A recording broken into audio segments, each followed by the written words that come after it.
ప్రభువైన యేసుక్రీస్తు నామములో మీ అందరికీ నా హృదయపూర్వకమైన వందనాలు, దేవునికి స్తోత్రాలు. ఈ దినమంతా నా ప్రభు మీకు తోడై ఉండి మిమ్మల్ని ఆశీర్వదించి మీ ఆత్మీయ స్థితిలో మిమ్మల్ని అభివృద్ధిపరచి ప్రభు రాకడకు మిమ్మల్ని అందరినీ సిద్ధపరచునుగాక. పరిశుద్ధ గ్రంథములో నుండి 27వ కీర్తన 14వ చరణాన్ని నేను చదువుతూ ఉన్నాను. మీ పరిశుద్ధ గ్రంథమైన బైబిల్ తెరచి చూడండి. యెహోవా కొరకు కనిపెట్టుకొని ఇండుము, ధైర్యము తెచ్చుకొని నీ హృదయమును నిబ్బరముగా నుంచుకొనుము. భక్తుడైన ఈ కీర్తనకారుడు తన కీర్తనలో ఒక శ్రేష్టమైన మాట రాస్తున్నారండి. అతని జీవితంలో జరిగిన అనుభవాలన్నిటినీ, అతడు ఎదుర్కొనిన సమస్యలన్నిటినీ, అతనికి కలుగుతున్న ఆపదలన్నిటినీ తలంచి ఈ మాటలు వింటున్న మనకు ఒక ధైర్యము కలుగునట్లుగా, ఈ మాటలు వింటున్న మనము ధైర్యపరచబడి ఎక్కడ కృంగిపోకుండా, ఎక్కడ అధైర్యపరచబడకుండా మనం దేవుని కొరకు ఎదురు చూడాలి, దేవుని మీద మన మనసు నిలుపుకోవాలని ఈ భక్తుడు తన జీవితంలో జరిగిన సంభవాలన్నిటినీ, అతడు ఎదుర్కొనిన పరిస్థితులన్నిటినీ ఈ కీర్తనల గ్రంథంలో రాస్తూ మనతో చెప్తున్నారండి. నేను ఎన్నో ఆటుపోట్లు ఎదుర్కొన్నాను, నేను ఎన్నో అవంతరాలు చూస్తూ వచ్చాను, నేను ఎన్నో కష్టాలు అనుభవిస్తూ వచ్చాను. నా అనుకున్న వారే నా మీదకి లేచారు, నన్ను గణపరిచిన వారే నాతో విరోధంగా మాట్లాడటం ప్రారంభించాడు. ఏ నోరైతే నన్ను గణపరిచిందో, ఏ చేతులైతే పూల వర్షాన్ని కురిపించాయో అదే చేతులు రాళ్ళు చేతపట్టాయి, అదే నోరు మాట్లాడని మాటలు నన్ను మాట్లాడారు, నన్ను అవమానపరిచారు. అయినప్పటికీ ఇవన్నీ నాకు ప్రతికూలంగా జరుగుతున్నప్పుడు, ఇవన్నీ నాకు ప్రతికూలంగా మార్చబడినప్పుడు నేను ఏం చేశానంటే, నేను నా దేవుని వైపు చూడటం ప్రారంభించాను. నేను నా దేవుని మీద ఆనుకోవటం ప్రారంభించాను. నా దేవుని మీద ఆధారపడి, నా దేవుని మీద ఆనుకొని, నా దేవుని నేను అడిగా, అయ్యా చుట్టూ శత్రువులు నిలిచిపోయారు. ఒక ప్రక్కేమో చుట్టుప్రక్కల ఉన్న దేశస్తులు నాకు విరోధులుగా మారారు, మరొక ప్రక్కేమో నా అనుకున్న వారే నాకు విరోధులుగా మలచబడ్డారు, మరొక ప్రక్కేమో నా కడుపున పుట్టిన కన్న బిడ్డలే కత్తి చేత పట్టి కసాయి వారిగా మారి నా ప్రాణమును తీయ చూస్తున్నారు. నాకు ఏం చేయాలో అర్థం కావట్లేదయ్యా. అన్నిటి మధ్యలో నేను నలపబడుతున్నాను, అన్నిటి మధ్యలో నేను కృంగిపోతున్నాను, నాకు ఒక ధైర్యం అంటూ లేదు, నా బ్రతుకు ఎందుక అన్నట్లుగా నాకు ఆలోచన కలుగుతుంది, నేను ధైర్యంగా నిలిచి ఉండలేకపోతున్నాను అని దావీదు మనసులో తలంచి దేవుని దగ్గరకు వచ్చి దేవుణ్ణి అడగటం ప్రారంభించాడు. దేవుణ్ణి అడగటం ప్రారంభించాడండి.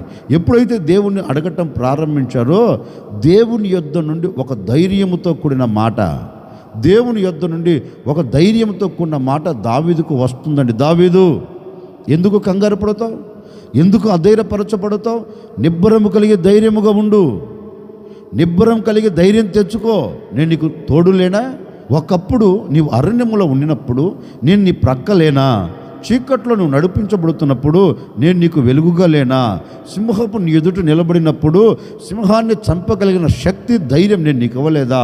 నువ్వెందుకు కంగారు పడతావు? ధైర్యం తెచ్చుకో, నువ్వు ధైర్యముగా ఉండు అని దావీదుకు దేవుడు ధైర్యమునిచ్చి అండి అన్నిటి మీద జయమును చూచేటట్లుగా, అన్నిటి మీద జయమును చూచి ఆనందకరంగా సాగి వెళ్ళినట్లుగా దావీదు పట్ల అద్భుతం చేశాడు.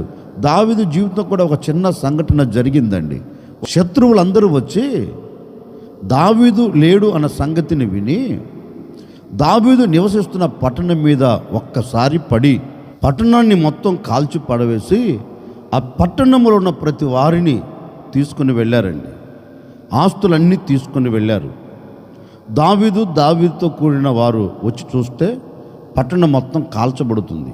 అప్పుడు దావీదును వెంబడిస్తున్న వారందరూ రాళ్ళు చేతబట్టారు. ఒకప్పుడు వీరెవరు? దావీదును వెంబడించిన వారెవరు?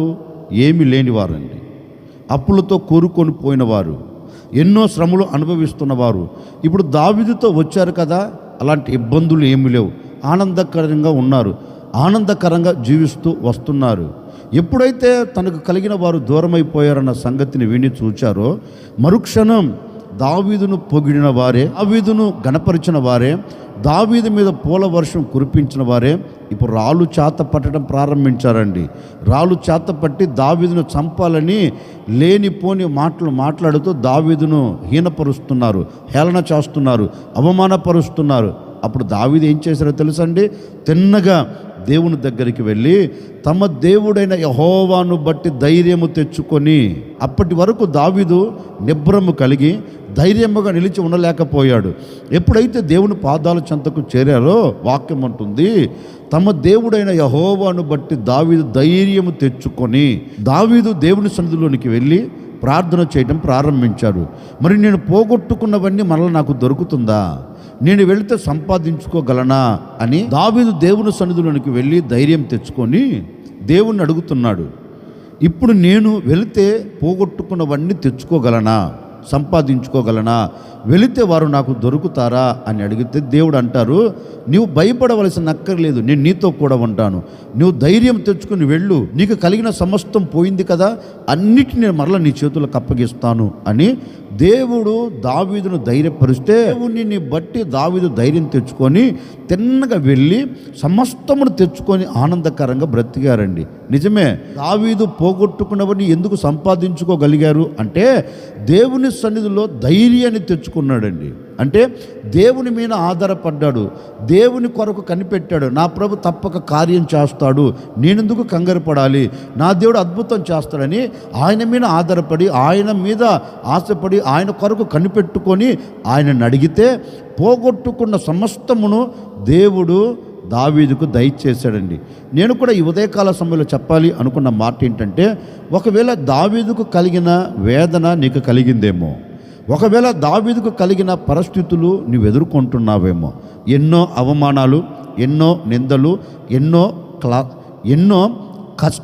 క్లిష్ట పరిస్థితుల్లో నిలిచిపోయి, ఒకవేళ ఎందుక ఈ జీవితం, ఎందుక ఈ బ్రతుకు, నా అనుకున్న వారందరూ విడిచిపెట్టారు, కట్టుకున్నవాడు కాదంటున్నారు, ఉన్నవారు వద్దంటున్నారు, కడుపున పుట్టిన బిడ్డలు నన్ను నిందిస్తున్నారు, ఏంటా అని ఒకవేళ అనాలోచనగా నీవు అడుగులు వేస్తున్నావా? భయపడవలసిన అక్కర్లేదు.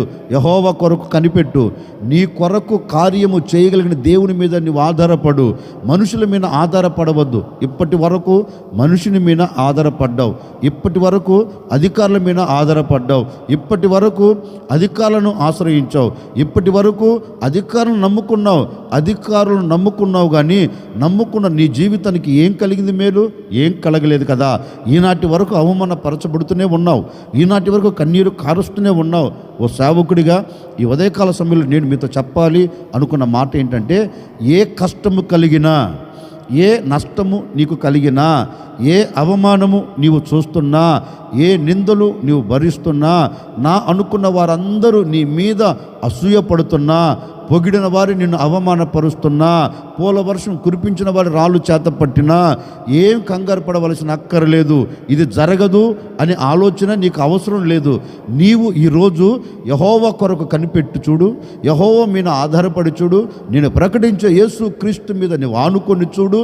నిశ్చయముగా నీవు ఆయన మీద ఆధారపడుతున్నావు గనుక, నీవు ఆయనను నమ్ముకున్నావు గనుక, నీవు ఆయనను నమ్ముకొని ఆయన ఆశ్రయించి కార్యము చేయాలి అని ఆయన పాదాలు పట్టుకున్నావు గనుక, నిశ్చయముగా ఇప్పటి వరకు ధైర్యం లేని నీ బ్రతుకునకు, ఇప్పటి వరకు ధైర్యము చెడిపోయిన నీ జీవితమునకు నా దేవుడు ధైర్యమును కలగ చేయబోతూ ఉన్నాడు. నిజమే కదండి. పరిస్థితులని విభిన్నంగా మలచబడితే, పరిస్థితులని విభిన్నంగా మార్చబడితే మనకు ధైర్యం కోల్పోతాం.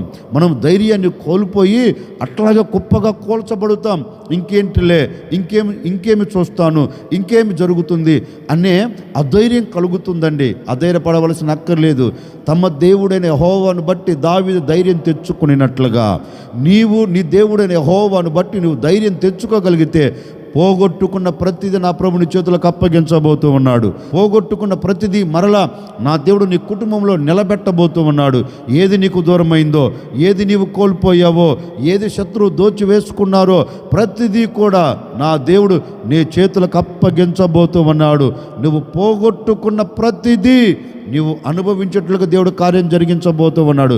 ఆత్మీయతను పోగొట్టుకున్నావా? తప్పక మరలా రెట్టింపైన ఆత్మీయ స్థితిని ఆ దేవుడు నీకు కలగ చేయబోతూ ఉన్నాడు. ఒకవేళ నీ కుటుంబంలో పరిస్థితులు విభిన్నంగా మలచబడి నీ కుటుంబం చల్లా చెదురైపోయి సమాధానాన్ని కోల్పోయావా? మరలా నీ కుటుంబాన్ని ప్రభు కట్టి సమాధానమును కలగ చేయబోతూ ఉన్నాడు.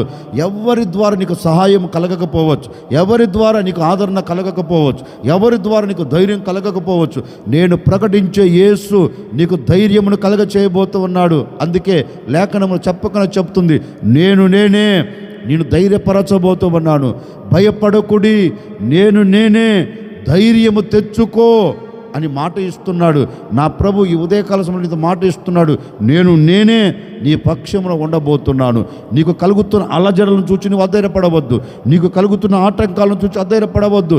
నిశ్చయముగా నా ప్రభువు అయిన యేసుక్రీస్తు ఈ దినమున నీకు ధైర్యముని ఇచ్చి పోగొట్టుకున్నవన్నీ నీ చేతులకు అప్పగించబోతున్నాడు.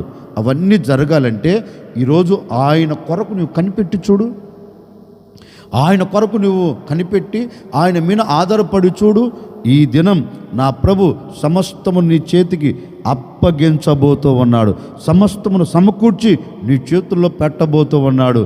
అందుకే కీర్తనకారుడు అంటారు, నేను యెహోవా కొరకు కనిపెట్టి ఉన్నాను, నేను ఎక్కడ కూడా నా హృదయము అలజడి చెందకుండా, ఎక్కడ కూడా నా హృదయానికి అధైర్యం కలగకుండా నా దేవుడు వైపు చూసి నేను ధైర్యం తెచ్చుకున్నాను కనుకనే పోయినవన్నీ నేను సంపాదించుకోగలిగాను, ఆటంకాలన్నిటి మీద నేను జయమును చూడగలిగాను అంటాడు దావీదు.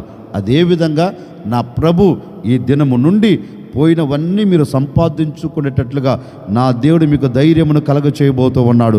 నిబ్బరము కలిగి నా దేవుని కొరకు ఎదురు చూడు, ధైర్యముతో నా దేవుని పాదాలు పట్టుకొని చూడు.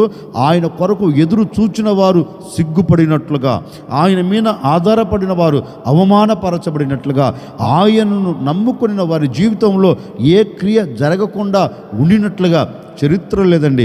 నమ్మిన వారి పట్ల అద్భుతం చేశాడు, ఆధారపడిన వారి పట్ల ఆశీర్వాదకరంగా నిలబెట్టాడు.